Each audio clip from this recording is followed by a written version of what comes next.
देशप्रेम आहे ना, भाजपवाल्यांची परवानगी नको, भाजपवाल्यांची परवानगी गरज नाही. भाजप हे महाराष्ट्र द्वेष्टे आहेत आणि आपण पाहताय छत्रपतींचा अपमान ते वारंवार करत आलेले आहेत. त्यांनी सुद्धा आंदोलन केले. त्यांचं म्हणणं आहे की त्यांना माफी अधिकार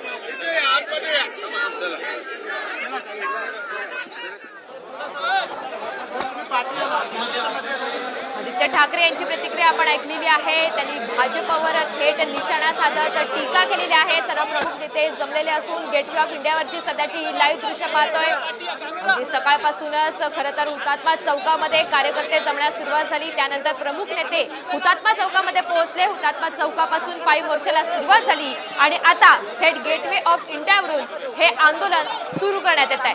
घोडे मारो आंदोलन हे आता मव्याकडून छेडण्यात आलं आणि त्याचीच आपण ही महत्वाची दृश्य पाहतोय. शरद पवार, उद्धव ठाकरे, आदित्य ठाकरे, नाना पटोले, शाहू महाराज छत्रपती तसंच इतरही सर्व महत्वाचे नेते यामध्ये सहभागी झालेले आहेत. सरकारच्या विरोधात जोरदार घोषणाबाजी केली जाते. सरकारचा निषेध व्यक्त केला जातोय.